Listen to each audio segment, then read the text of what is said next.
last night, you're talking about 2 finals of games that are going to be replayed for years, not just this playoff season. Leading into next year's season, they're going to be replayed. Next year's playoffs are going to be replayed going on. I mean, DiVincenzo knocking down that 3 after a steal on an inbound pass, after getting a Kawhi Leonard bounce for Jalen Brunson for a 3 who hadn't been playing a great game in Madison Square Garden against the Sixers in a comeback that hasn't happened in that particular building since maybe Reggie Miller did it to the Knicks and then gave the choke signal to Spike Lee and everybody in New York. It's just like, what a magical moment. And then the environment around it, it lived up to a playoff game hype. This looked like a finals game as the place goes apeshit. Whole city loses their mind. That's what sports are for. In there, those hands that are up, you can't see exactly who they are. Different backgrounds, different beliefs, different opinions, different socioeconomic classes, probably not at the bottom, but in the entire arena, you know what we're saying? Everybody not thinking about shit, but the fact that a miracle just seemingly took place to steal this game and get a win in the playoffs. It's like, this is why sports are magical, AJ. Yeah, I was watching this live. This is another iconic moment that I think you'll see replayed over and over from MSG. But yeah, he's not going to miss the second one here. But Haverstein, right? Is that how you say it, Haverstein? We've been talking. I know you guys talked about it a little bit earlier. Hartenstein, my bad. He's a black man, by the way. We learned on a podcast. Yeah, on Jalen Brunson and Josh Hart's. Yeah. Oh, I did. But this was he didn't. It's not a coming out party for him. But did you see earlier in the game they took him out? I just learned that guy's black. Yes, he got a standing ovation when they took him out in the end of the third quarter or something. Like this dude all over the place, and a gigantic reason why they won this thing. One of my favorite, learning his story. I couldn't even fathom his life. I couldn't even fathom his life. After learning about it on the podcast. What podcast was that? It's Josh Hart's and Jalen Brunson. It's like best friends, two best friends. It was awesome.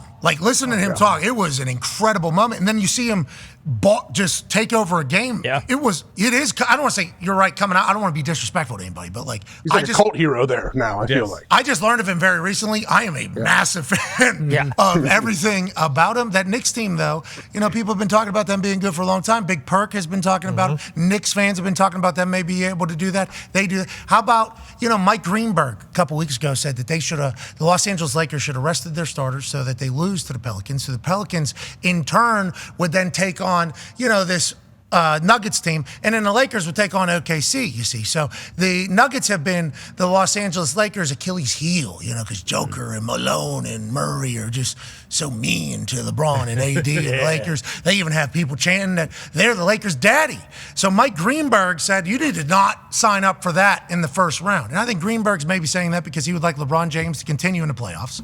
Okay, that is certainly good for everybody, conversation and chatter. But then after the Nuggets beat the Los Angeles Lakers in the first game, and it looks like it's going to be what it is, Mike Greenberg took a victory lap. Here's him on Get Up saying that he was right all along. This ain't the smoke that the Lakers won in the first round. You just said the most important thing.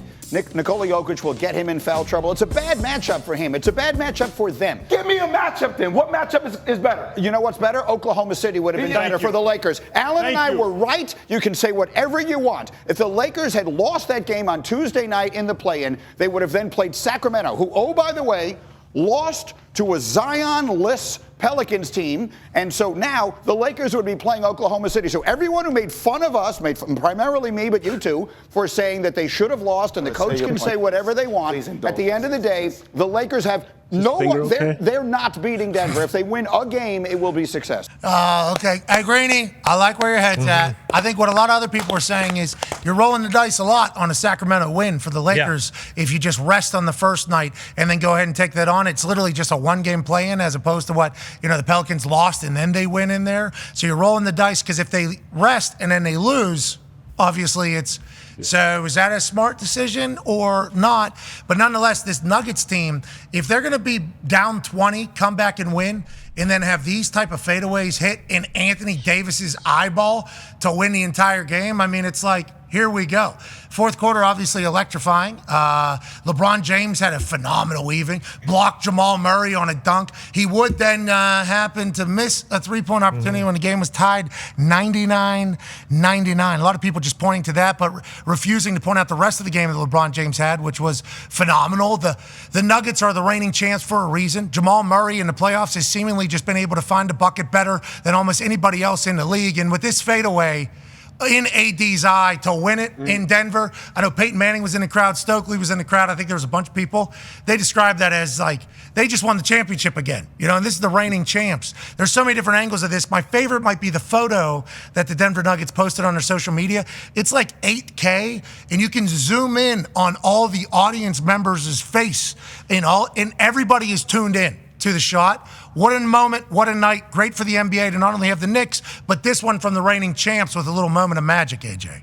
So with Greeny's whole situation, when he's kind of taking a victory, I mean, I'm not saying the Lakers are in a weird spot. They can't risk that and lose that game and do all that. But if they would have lost and still got in the playoffs, yeah, we're playing OKC, yeah, great team, but not Joker, not Jamal Murray, not the rest of the squad. I mean, these guys are unbelievable. So I get what he's saying.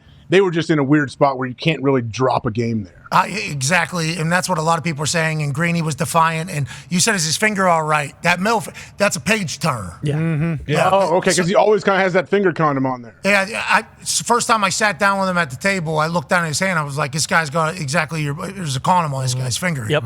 What are we for speed. What are we doing with our fingers here in the middle of the day? Is he dipping it in water? He doesn't want his actual, what are we doing? Sense. It's a page turner so they don't get paper cuts. Makes sense. And you don't have to lick your, you have to do this whole thing. This whole thing. Smart play. Get one. Guys in 2 Hall of Fames for a good reason.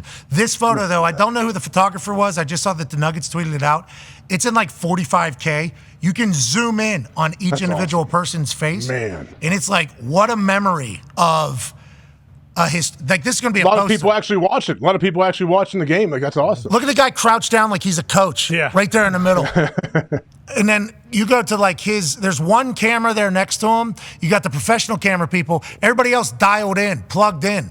That's a beautiful moment in 2024. Yeah. And the fact that fell and they got to experience that, even more so, why sports are just the greatest thing ever. Look, even there's nobody with a phone out. Everybody's in. Everybody's in. Yeah, so sick. This is what Ryan Smith wants to create in Utah. With the Utah Jazz, obviously, they're in the middle of trying to get to this point, and I think their fans would act like this. Yeah. But the Denver fans, I think, have proven, not only for the Nuggets over the last run or whatever they had, and I assume before then, okay, I know back when Melo was with the Nuggets, and hey, I get it, okay?